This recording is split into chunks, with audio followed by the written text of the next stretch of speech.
Zigor ekonomikoari aurre egiteko diru bilketa abiatu du Aroztegiko elkartasun batzordeak.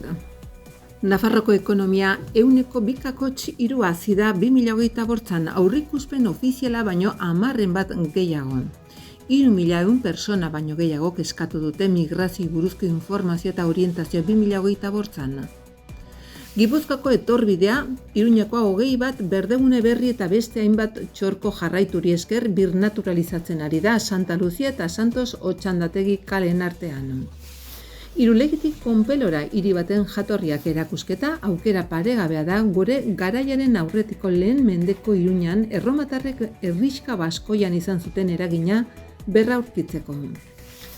Berso aroaren 35. edizia otsailaren 3 martxoaren 12 bitarte ginen da. Iruñan bersolaritza sustatzeko 7 jarduera barne hartuko ditu. Baztango taldeko sozialak antolatuta, Elizondoko landetako bideko ezegunerat bisitaldia egin zuten larun batean.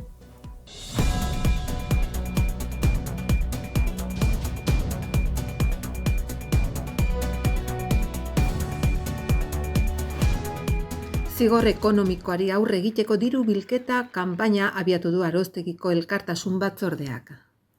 Iruñeko manifestazio nazionalaren urteurrenean paratu dute martxan kanpaina eta 70.000 euro biltzea dute helburu.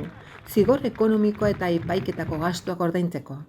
Ekarpenak egiteko kontu korrentea zenbakia ireki du taldeak. Pasaden irailean Iruñeko zigor arloko 3. epaitegiak jakinarazi zuen Aroztegiko auziaren epaia. Obrak geldieraztegatik eta indarkeria delituagatik zigortu zituen 7 auzipetuak, baina alde batera utzi zuen talde kriminalaren akusazio ondorioz, 5.850 eta 9.900 euro arteko isun ekonomikoak ordaindu behar dituzte. 62.000 euro guztira, baina kartzela zigorri gabe. Honen aintzinean proiektu enpresek hotel Palacio de Aroztegia eta udalez gaindiko proiektu sektorialeko konpensazio batzordeak erabakia errekurritu zuten. Nafarroko auzitegi probintzialak errekurso alde batera utzi bazuen ere, Aroztegiko elkartasun batzordeak ohartarazi du enpresak segitzen duela bide judiziala luzatu nahian, helegite gehiago aurkezten. Horrez gain, helegiteak Espainiako auzitegi gorenera eramateko aukera ere ireki du oraindik. Hori dela eta herritik eta herriarendako erantzuteko asmoz, taldeak diru bilketa abiatu du. 62.000 euroko zigorraz gain epaiketako gastuak eta hainbat kalte ordain estaltzeko.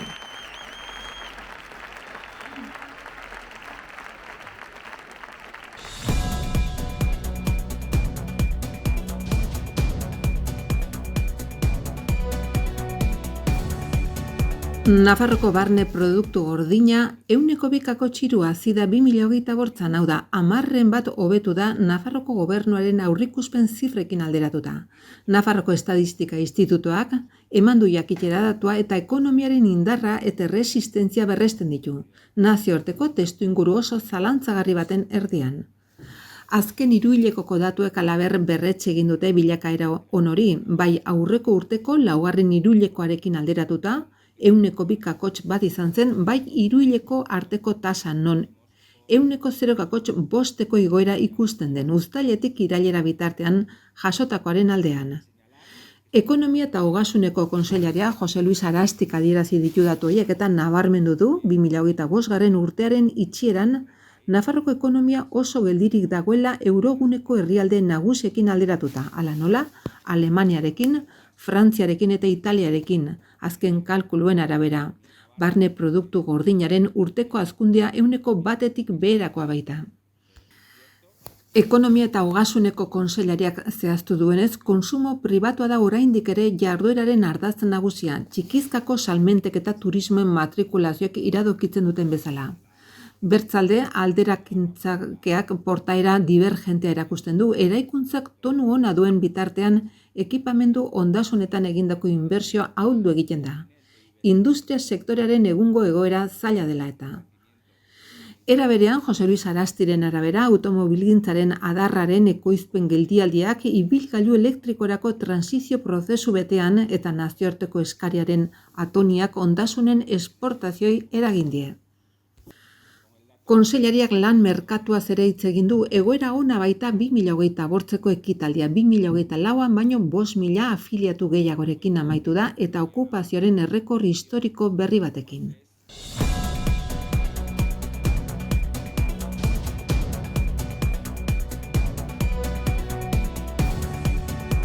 Nafarroara iristen diren pertsona guztien integrazio erraisteko Nafarroko gobernuak migratzaileentzako ongi etorri gida argitaratu du. Foru komunitateko zerbitzuei izapidei eta aisialdiari buruzko informazio praktikoa biltzen duena. Dokumentu horrek migratzaile guztien komunitate horren errealitate administratibo, sozial eta kulturala ulertzen lagundu nahi du eta Nafarroko gobernuaren oinarrizko informazio eta orientazio zerbitzuak migrazioan arloan egiten dituen lanak indartzea du helburu. Izan ere 2025an 3.130 pertsonari eman zien arreta, aurreko urtean baino 132,6 gehiagori. Zerbitzu honek lehen harrera eskaintzen die migratzaileei kudeaketa eta izapide desberdinei buruzko informazio eta orientazio emanez eta Nafarroko errealitate administratibo eta kulturalaren ezagutza erraztuz. Guztira 5.631 arreta eman ziren, horietatik 3.453 Iruñan eta 2.178 Tuteran. Zerbitzu honen lanak laguntzeko Nafarroko gobernuko etxe bizitza gazte eta migrazio politiken departamentuak gida bat prestatu du erkidegoan bizi diren iritsi berri eta migratzaile guztientzat. Gida horretan Nafarroko testu ingurua hobeto ulertzeko informazio praktikoa jasotzen da. Informazio gehiago non lortu, zerbitzu publiko eta pribatu batzuk nola funtzionatzen duten. Etxe bizitzari, osasunari, hezkuntzari edo lanari buruzko oinarrizko izapideak nola egin, eguneroko bizitza nola antolatu edo egoera jakin batzutan zer egin. Gida hau etorkinei harrera egiteko planean, kultura arteko bizikidetzarako estrategian eta arrazakeriaren eta xenofobiaren aurka borrozkatzeko planean oinarrituta sortu da. Eta hizkuntza erraxarekin eginda, hobeto ulertzeko. Gaztelaniaz eta euskeraz ez ezik inglesez, frantsesez eta arabieraz ere eskura daiteke. Adierazi behar da, halaber, dokumentu gisa bizia dela eta aldian eguneratuko dela.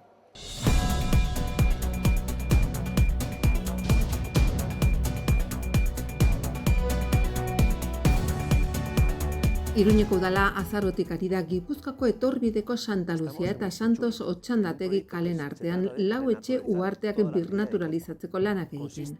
21 parterre handi ezarri dira dagoeneko eta egitura hoiei esker etorbideak itzalpeko egon leku babestuak izanen ditu. Eta espazio atseginago eta ibilgarrigoak bihurtuko da. Oinezkoen espaloi aurretik zegoen bidegorritik babesten duten txorko jarraituak ere eginda daude jada. Aurreikuspenen arabera aste honetan hasiko dira lore zaintza lanak, bai ureztatze sistema instalatzeko, bai zuhaitzak eta zuhaiskak landatzeko.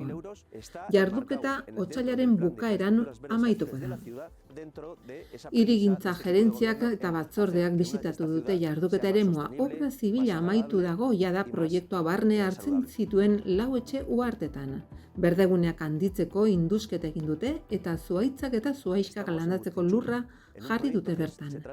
Eremuan barna ibiltzean begi hutsez ikusten aldiren lan hoiez gain, lurra azpian indusketa lan garrantzitsuak egin dituzte. Zuhaitz herriak eta landatze esparroak sortu dituzte aurretik zeuden zuhaitzak eta landatu berri direnak baldintza egokietan garatzeko. Lakuntza Hermanos SL enpresari ari da lana egiten 613.277 euroko aurrekontua eta 4 hilabeteko epea dute.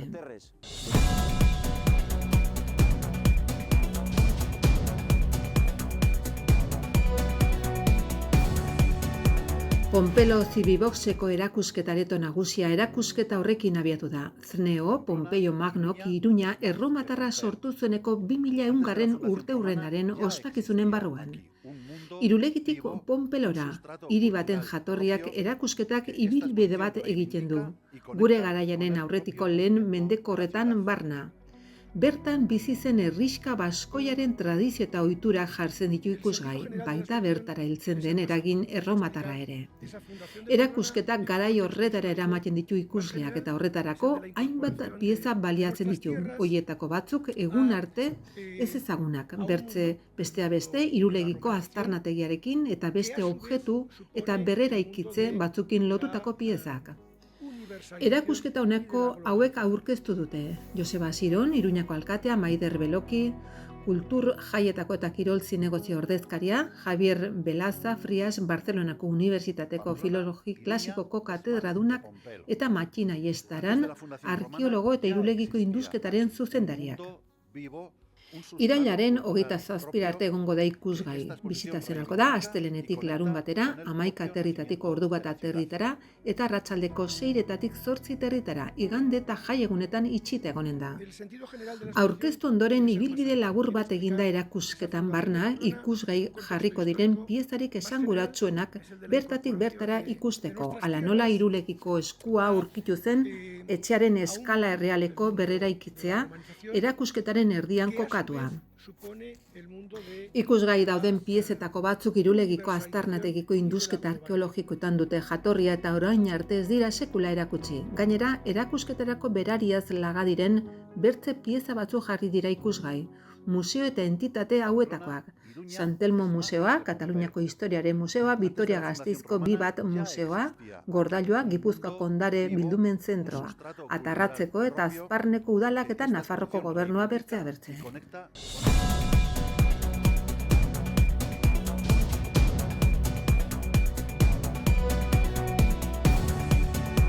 35. berso aroa otsailaren 3-tik martxoaren 12 bitarte eginen da eta 7 ekitaldi antolatu dira guztira. Bersolaritzak Iruñan duen indarraren erakusgarri. Hauek dira proposatzen diren ekitaldiak. 2 berso jaialdi, bersolari gazten emanaldiak, berso saio elektroniko bat, berso literarioen saio bat, aurrendako lantegi bat eta programari amaiera ematen dion berso afari bat. Agertokiak berriz honako hauek dira: Kondestable Zibiboxa, Iturramako Zibiboxa, Nafarroko Antzerki Eskola, Laba, Salestarrak Zentro Komunitarioa, Katakrak eta Herriko Taberna.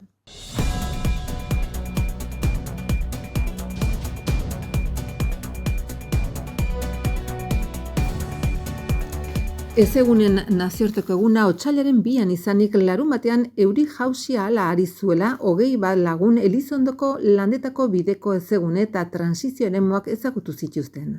Baztango taldeko sozialak antolatutako eta Asun Berastegi biologoak gidatutako ibilaldian.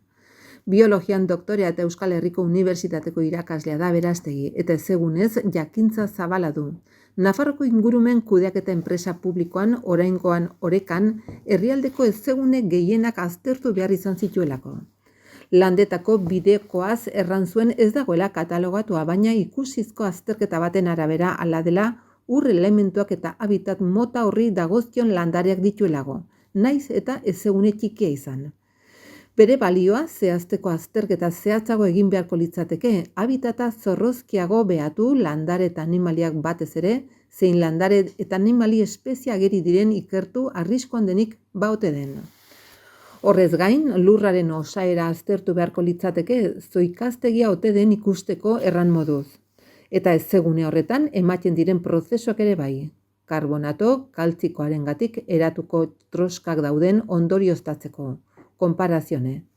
Animali espeziei buruz zehazki hoietako batzuk ezeguneak beren zikloa osatzeko beharrezkoa dutela erran zuen, igel jalkariak, bertzeren artean eta enara eta gauenaren gisakoak berriz bazkatzeko. Landateko bidekoari buruz herritik bera hurbil egoteak balio jakin bat ematen diola aipatu zuen Berastegik eta komeniko litzatekela inguruetan bailararen zolako eremu zabal horretan zorrotzago behatzea. Ezegune txiki gehiago agertuko balira, sistema bat osatuko luketelako eta horrek garrantzia handituko lukeelako. Herri inguruko ezegunea eta transizio eremuek landaremuko paisaia aberazten dutela erran zuen Berastegik, ohiko osagaiei berriak gehitzen zaizkielago. Gainera, ezeguneak urtean barna aldatzen dira, uraren maila, landarediaren garapena, loren zabalpena, eta horrek biztarako arrunt erakargarri egiten ditu. Nafarroan 400 azegune katalogatu dituztela erran zuen Euskal Herriko Unibertsitateko irakasleak eta horietatik 150 balio handikoak direla. Modu berean, orain bizi dugun biodibertsitate galera eta klima larrialdian ezegunek garrantzia ezin handiago dutela nabarmendu zuen biodibertsitatearen gordailu izateaz gain, klimaren beroketa moteltzeko karbono xurgatzaileak direlako.